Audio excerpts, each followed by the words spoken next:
Hello, beautiful people, and welcome back to another episode of the Where in the World podcast. It's felt so long, I wasn't around during the month of June, so I feel so far removed from some of y'all, and honestly, it just feels good to be back recording another podcast. I'm really excited for this month's podcast because I got a lot to talk about. I was kind of on like a 1 month hiatus, I guess you could call it, because I was super busy this previous month during the month of June because I had so much going on with work, activities, things Peace Corps related. So I'm going to have the opportunity to kind of share some of the stories and some of the things that's been going on the past month, which I'm really excited to do because there was a lot, obviously, which is the reason why, again, that I didn't have a podcast for the month of June because all of the crazy stuff was going on. So as I'm recording this, I'm sitting in my bedroom right now, kind of looking over my notes, kind of thinking like, oh my gosh, there's so much to talk about. So I'm going to be going off of my little handy dandy notebook that I like to jot in.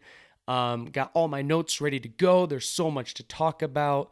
But thank you so much, everyone, for checking out the previous podcast. I love the fact that you guys have been kind of keeping up with me, seeing what's going on in my life, and I hope that you're finding some useful material out of this. So again, thank you so much. This month, like I said, I got a lot of stories to talk about. We're going to be talking about my border to border program, which I just finished up with a couple weeks ago. It was an absolutely incredible story, but I'm not going to give too much away because if I do that, then I know some of you won't listen. So that's the thing, is I got so much to talk about. I hope y'all are going to stick with me during this episode, listen to some of the cool stories I have to share. And at the end of it, I even have a bit of a quote that I want to share with y'all. This quote is from a book that I have previously read. It's really been stuck in my head and has kind of tied together everything that's been going on over the last couple weeks. So I thought that'd be an awesome thing to share with y'all. But again, you got to stick with me. You got to listen to the podcast in order to find out what is that quote and how does it tie everything in my life that's been recently happening all together. So as usual, there's a theme to this podcast. Every episode has a theme, so this one is no different. And before we get to that theme, I want to just kind of do a recap of everything that, podcast related. So the last podcast, I got the opportunity to talk with all of you about my year one in review. So it's been officially over a year with my time with the Peace Corps and my time in Armenia, and there was a lot that took place. So if you haven't already listened to that podcast, go ahead and do so. It was really fun for me to record and to kind of reflect on the things that was taking place during my first year of service. But with that being said, I'm not just living in the past, we're looking to the future. So we're going to be talking about, the things kind of going on in year two and all the activities I have going on. So again, if you can't tell, I'm super excited to be back and recording again and just like getting to talk with all of y'all again. I definitely missed it. And so thank you again for kind of keeping up with me and, being patient and waiting on this next podcast because I promise it's going to be a good one. So the theme for this month, what do you think it is? It's talking about forgiveness and apologies and why we shouldn't be seeking for them as often as we probably do in everyday life. So the thing is, a lot of the time, society kind of likes to dictate and try to tell us how life should be and what we should be doing. And if you find yourself kind of doing something different, which I definitely see myself doing, that's, not the norm compared to everyone else, don't apologize for it. It's okay. It's good to have an adventure lifestyle and to be doing things differently and kind of paving your own way through this life. So don't apologize for being different from people. Definitely be proud of it because there's so much going on and so many things that we have to do that, we shouldn't have to apologize for leaving our little corner of the world and going out and, following our passions. So the theme for this month is don't ask for forgiveness or apologize for doing something that you love. And that's all going to tie together with some of the stories I'm about to share with y'all and the quote that I have for the end of this podcast. So stick around. I have so much things to tell you, and I'm really excited about it. So thanks again for joining me on a new Where in the World podcast. Sit back, relax, grab yourself a cup of tea, maybe coffee, snacks. If you didn't know, coffee is a big thing in Armenia. So it's kind of become a habit of mine to, when I'm sitting back, relaxing, I kind of want a little cup of Joe to drink on. It really helps me to settle down through the craziness of the day and just kind of reflect on what's going on. But if coffee isn't your thing, grab tea, grab water, grab a Gatorade wherever you're at. Just sit back, relax. Thank you for letting me into your ears. And this is another episode of the Where in the World podcast.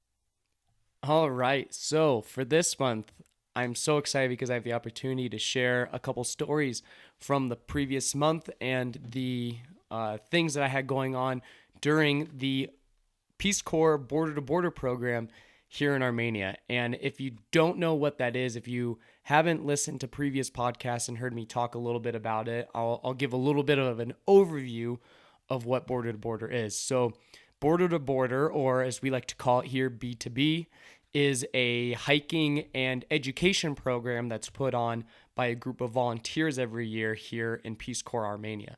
And this year, the primary focus of the program was to educate students from various villages in Armenia about, the environment, conduct various environmental awareness lessons, and then do a couple of different games and activities to kind of demonstrate how what we do in our everyday life has an effect on the environment and its state. So over the course of 3 weeks, myself and 2 other Peace Corps volunteers went on a journey with our Armenian team members. We had at most 3 at a time, so 6 of us generally.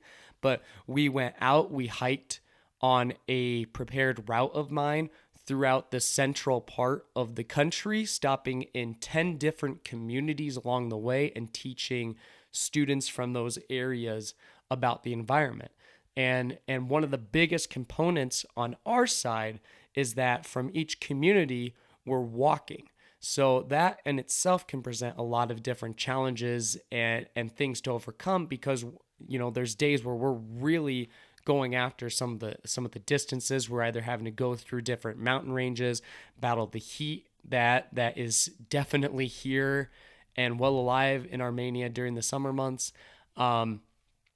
And also just the people along the way. Not that those are challenges. It's very fun experiences. And I have some stories about the people that we encountered. But the people in Armenia are so kind and welcoming, and they want to definitely stop you from what you're doing because they're confused on why you're walking so far. So that in itself can kind of be a challenge because, you have to get from point A to point B in a certain time. Otherwise, you're not going to be there to do these lessons, which is the whole purpose of the program. So B2B, we get to hike really long distances or walk through a lot of different communities, stopping along the way, teaching kids about the environment, and then going on to the next one. And this year, I was so fortunate to take a part of the B2B program as the route coordinator. So as the route coordinator, my job was to set up this route that we were going to be on for 3 weeks total, make contact with various communities along the way to see if we could stop in their communities, sleep overnight, and teach at schools, at NGOs, whatever it was. But that was my job, was kind of setting up all of that logistical things. And then the other 2 people were there either for like budgeting purposes or were the program managers. So they kind of were the one who had to oversee everything, make sure everything went smooth. But as far as I was concerned, my job was, making sure we got from point A to point B, making sure lessons started on time, and ensuring that everyone that was with us was kept safe during the entire time. And I can confidently say that we accomplished all of those things that we sought out to do, and probably even better than what we could have hoped for. This year, I thought the program was just amazing, and we reached so many kids in various villages that it felt so rewarding to be a part of. So I'm really excited because I have so many things over those past 3 weeks of the program to share with you. So let's kick it off. Let's do it right now. I'm so excited, if you can't tell, to talk about it. So for the program, on June 1st, went to Yerevan, the capital city here in Armenia, met with all of the team members, the Armenians, and Peace Corps volunteers, and we got together. We got everything in line, our tents, our sleeping pads, our backpacks, all of our curriculum stuff, got it all together, and then we set off to my community, Vardanik. And if you haven't, I have some previous podcasts up already that talks about Vardanik, so I won't talk too much about that. But we made the trek from the capital city to my community where I'm serving for the 2 years on public transit, and that is where our journey began. And in Vardanik, oh my gosh, it was a hectic day because this was the starting point not only for Border to Border, but it also was a busy day in my community because we had our annual dance performance taking place. So there was just a lot of activities going on, and because of that, Peace Corps decided to send a couple of those people from our offices to kind of see everything, take pictures, to just, kind of see my average day and its hecticness in Vardanik. But aside from the Border to Border program, I think one of the coolest things that I hadn't even seen in the community until that day that we got there was the migration of butterflies. And it was a really cool moment because it kind of gave me this time to sit back and just kind of take in the natural beauty of where I'm living and not have to worry about the program. So with that going on, what we did was I took all of the people who hadn't been to Vardanik before that was on our team down to the river to kind of see like the natural beauty of it flowing through and past the community. There's a lot of, trees, which in our region there isn't so many. So when you have a place that has trees, it's definitely a really popular spot. But as we were going down to the river, there was just, I swear, like millions of butterflies kind of making their way up from that area into the town, and I had no idea where they were going. But it was just so cool to see all of these butterflies flying past us, because even the Armenians who were with us, they were like, I've never seen anything quite like this. Just how many there were and how they were just all flying through the community. It was so cool.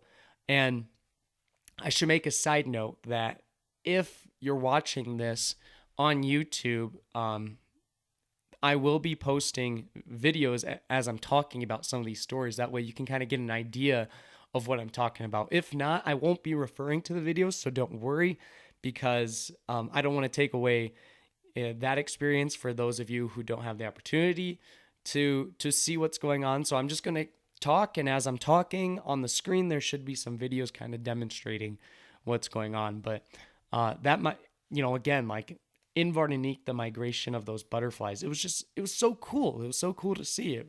It really, so I'm glad I have some footage that I can share with you about that. But then we had our day of teaching in Vardanik, and then from there, we taught in a second community, the direct day after, the next day after. So we had 2 back-to-back teaching days to start our program, and then from there, we had a lot of hiking. So we had about a 17-kilometer walk from there to our next community, taught on the 4th day of the program, and then days 5, 6, and 7, which were probably my favorite days. We were just full on hiking and camping. And the reason why I say it was my favorite is because in my part of Armenia where I live, it's commonly known for being pretty dry. We do have the lake, the largest lake within this region of the world. But outside of that lake, everything's very dry as far as the landscape. So it's really cool for me because I don't think a lot of people even here understand that we have mountains and these mountains are super green. You just have to get past like the very first part near the communities that's been completely used for like agricultural purposes, get into the mountains and see just the natural beauty and see it unfold. So for 3 days, we were trekking from one community to the other where we were teaching. And it was just incredible. This mountain range, I should give you a little feedback on. The mountain range is called the Gehama Mountains, and it is a watershed-based mountain. So there's a lot of free-flowing rivers and stuff that come through it, and that water is eventually making its way into communities and used for a lot of different like agricultural and just, different water purposes. But the average height of the mountains is about 2,500 meters. And for all of my American friends and family, 2,500 meters is around 8,000 feet. So you think the average height of this mountain range is at 8,000 feet. 8,000 feet is some of the tallest peaks in America. So the fact that this mountain range is at average that means that there are some pretty high peaks, and there are because a lot of them will reach to or over 10 or 11,000 feet, which is really cool because you're already at that high elevation to start. Peaking those mountains isn't as difficult as it would sound, but it's still really cool to see because they definitely tower over the landscape where I'm at. But so this mountain range is very high, but it's also long. Armenia is a very small country in comparison to the size of it. It's about the size of a lot of the smaller northeastern states like Rhode Island and some of those places. And this is an entire country we're talking about. And so when it's that small, it's not going to sound huge to some of us, but this mountain range is 46 miles long and 30 miles wide.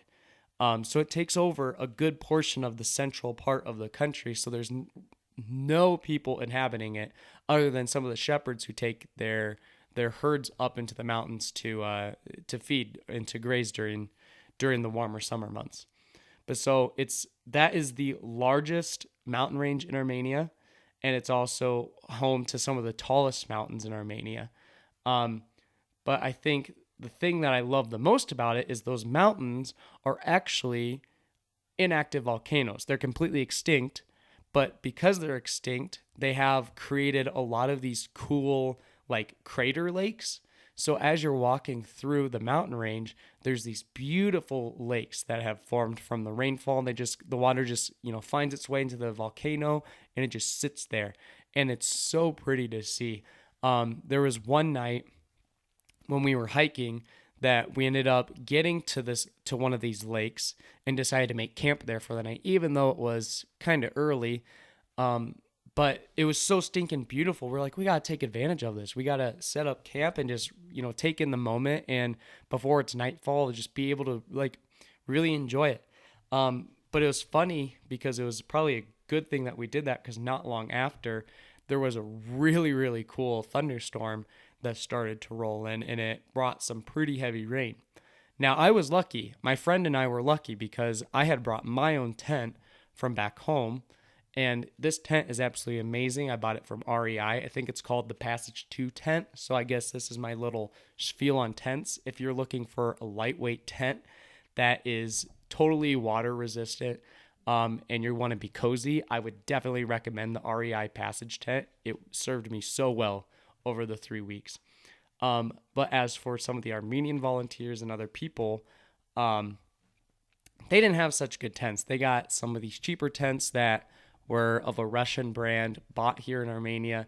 And during the thunderstorm and all of this rain pouring down, their tents actually began to flood. One of them was savvy. One of the Armenians was super savvy. He had a rain jacket, so he took it, put it over the door, which is where he saw that most of the water was leaking through, and used his jacket to keep it out. But eventually they were starting to become a little flooded in their tents. And it was funny to me because that's going on. And then my buddy and I are laying in my tent. He's reading a book. I'm watching a movie on my tablet. Just and then like with that white noise in the background, it was so peaceful to us. And then in the other two tents, our teammates were scrambling to stay dry. So it was really nice for us, but kind of unfortunate for them. But watching those clouds from the storm come over again, that this beautiful crater lake, it was so cool to see. And it's I'm from Iowa where we don't get that type of view, so I was just kind of in awe, watching it unfold right before all the rain came. So that was a really cool moment for me. But also as we're passing through the Gehama Mountains, we saw a ton of birds. And I note the birds because I later found out that the Gehama Mountains here in Armenia is home to 250 different species of animals. But of those species, it houses 70% of all bird life, or like the 70% of the species in Armenia. So it is such a diverse area that's completely inhabited by people. It's so cool to see because you're just walking through these like I call them rolling hills, but they're essentially rolling craters and mountains. It's so cool to see like just the various wildlife. We didn't get to see it this time around, but I've done some hiking through this range before, and I've been fortunate enough to see both foxes and wolves. So it was really cool again to see a little bit different species this time around with the birds, and they were definitely singing and chirping, which made the long hiking days way more enjoyable. Um, and then after that, after making our way through the mountains, we did a couple days teaching again. Again, we were talking about the environment and preservation. And then we went on another one of our longer hikes. This one was about a 20-kilometer hike day, which is over 10 miles. So along the way, we had met this really cool guy, and his name was Levon. Levon is like a really popular name in Armenian. But he was a beekeeper. And Levon, he was living just out in the middle of nowhere in this field, and had literally a tent, like a teepee tent set up that he was living in. And he was like, I live here for like the 3 months of summer doing my beekeeping and stuff. And he's just completely away from all people and civilization, just doing his thing, jarring up his honey to then eventually be sold once that season is kind of done with. But it was so nice meeting him, and it was kind of funny because we were walking on this really old trail, and I don't know what this trail was for, but it was kind of like almost cobblestone type trail, and you could tell that it hadn't been used like for like transportation purposes in quite a while. And so he was set up, about 5-6 kilometers out from the nearest community out on along this road. And as we're walking by, he's like sitting on this tree log that he had cut as a chair, and he's only got his shorts on, no shirt. He's a big dude, and his skin was completely red. It wasn't burnt, but it was so tan that he was turning red. It was incredible. He hops up as he sees us, and he's yelling like, hey, come over here. I got stuff for you. I'll give you food. He was just like so excited to see people because he never gets to see people. And we could tell that there was like a little bit of a storm that was going to come over. So we're like, okay, you know what? Yep. We'll entertain this guy for a few minutes as this storm kind of rolls over. So we went over, and Levon was just like, he was just the nicest guy. He offered us honey, and I swear this honey was the freshest and most pure honey I've ever eaten. It seriously spread so easily. Usually honey's kind of thicker and it's hard to like get off of the spoon. Nah, this just literally like picked up and it fell right off right onto the bread. It was so good too. He brought us into his tent. We shared a few stories, talked about what we were doing in Armenia, what we were doing as far as the program was concerned, why we were walking by. And then one of our team members, Gianna, he took a liking to, and he actually, as we were getting ready to leave, wanted a picture with her. So he grabbed his beekeeping suit, threw it on her, and then was like, come here, I want to show you my bees. So he like peels back some of the houses that he has, shows her the bees. You see them kind of flying around. She's terrified because she doesn't want to get stung. But it was just so funny because this guy, again, was just like, he was so nice to us. He gave us food. He gave us shelter as this little storm was rolling over. And then definitely made his day because we were able to share stories with him, talk to him in Armenian, which surprised the heck out of him. And just kind of, have that nice human interaction. It was so cool. Um, again, I mean, thank you so much to Lavone. I don't think he'll ever hear this, but we had an incredible day that day because of you and because of your honey. And I'm sure he's still out there in that field to this day, just like eating away at honey, apricots, bread, and just lounging around, only in his shorts. He did say sometimes he's out there naked because he's the only one ever out there. So luckily we caught him on a day that he was a little bit clothed. um, and then about a week later, after meeting Lavone, we were in a community called Etchmiadzin, and this really nice girl who is originally from Etchmiadzin, she's now studying in Yerevan at the medical university, to become a nurse. She gave us a bit of a tour of her hometown, which was really cool for me because this was my first time ever in Etchmiadzin, and Etchmiadzin is such a important place to Armenia because it's considered to be the spiritual capital of Armenia. The community itself is the fourth largest in Armenia, and I think it's about 20,000 people registered who live in Etchmiadzin. So it's not huge in comparison to places in the States, but here that's a pretty large community. It's about 6 miles north of the Turkish and Armenian border. So you get just a stunning view of Mount Ararat from the community. And then it has one of the oldest churches in the world, which is really neat.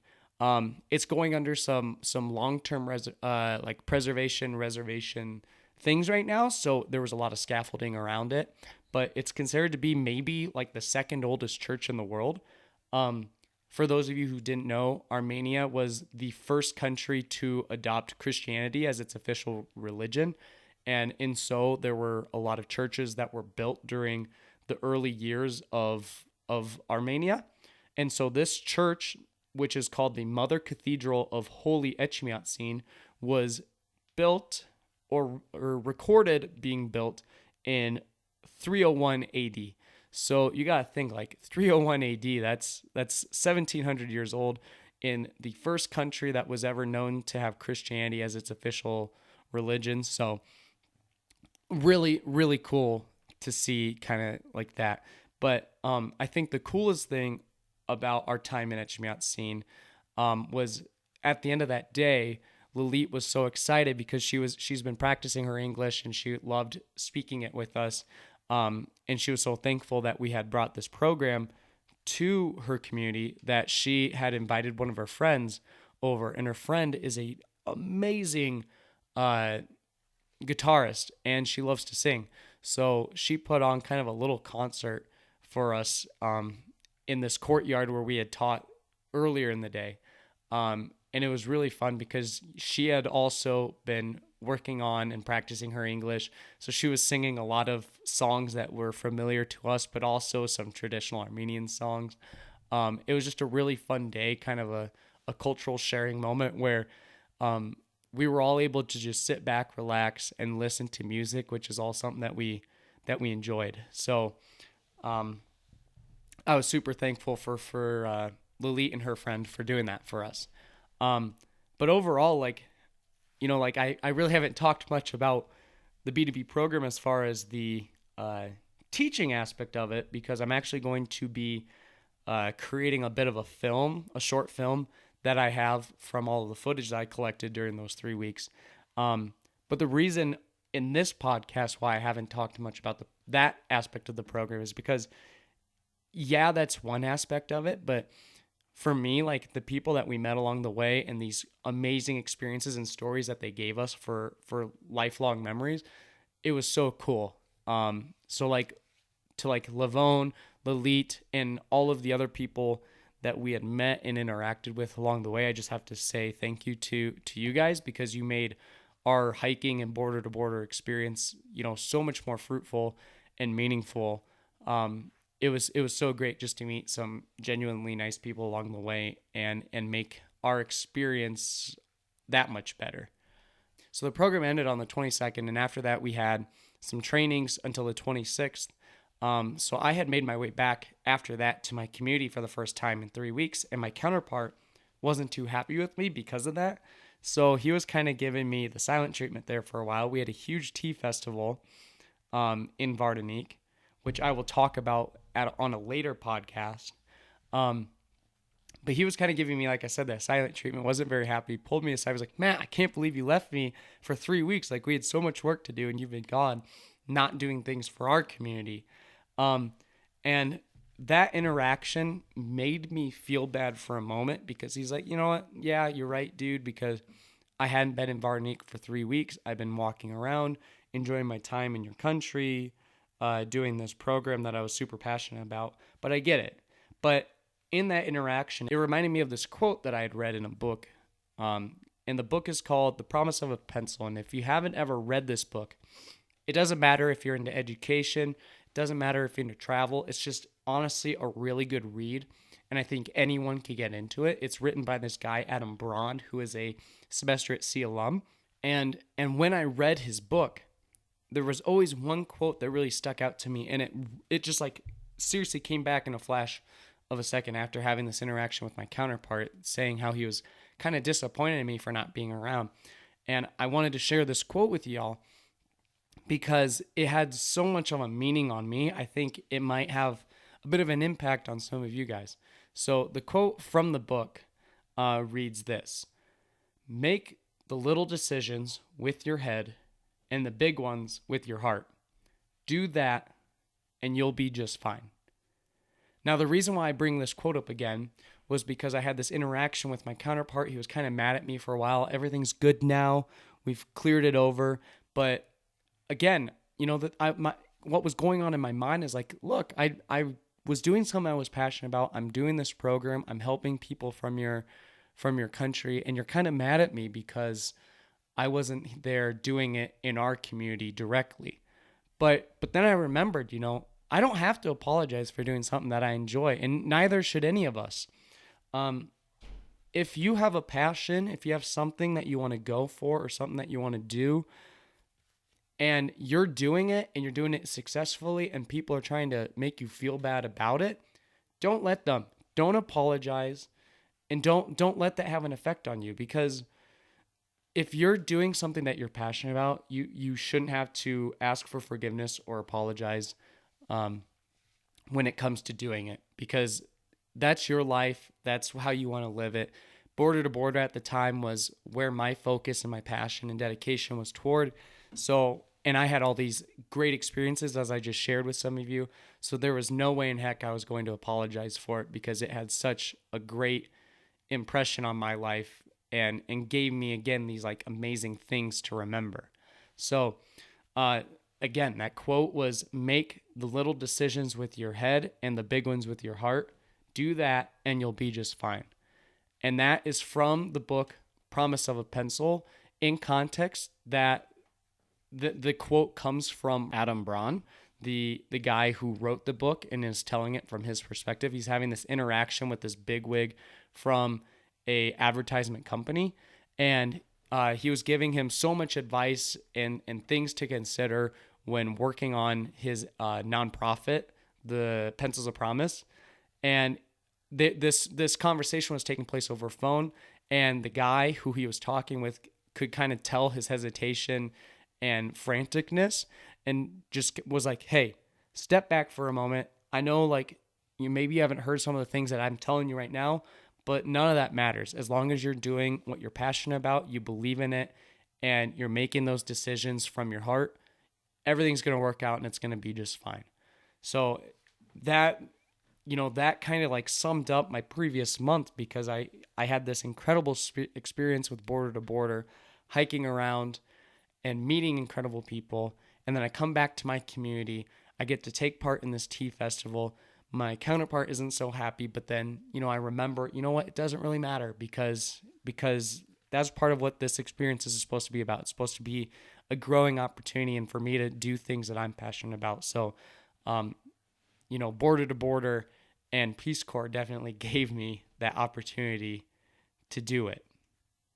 So that's kind of my story, guys. That's my little thing about my previous month of walking for 3 weeks with Border to Border, getting to meet incredible people like Livone and Lalit and her friend who played guitar for us, making our way through the mountains and just kind of experiencing that natural beauty of it.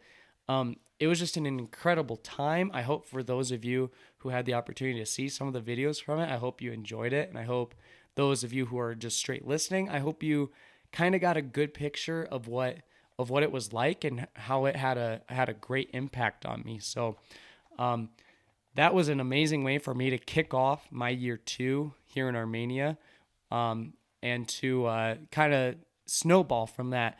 It's definitely inspired me to keep doing things that I'm passionate about, because I found that as I was doing this program and kind of guiding my team along the way, I found that like those are the things that I really enjoy and I want to keep doing it, and that's what this whole journey is about. So not to forget about the things that you enjoy doing and the passions that you're pursuing.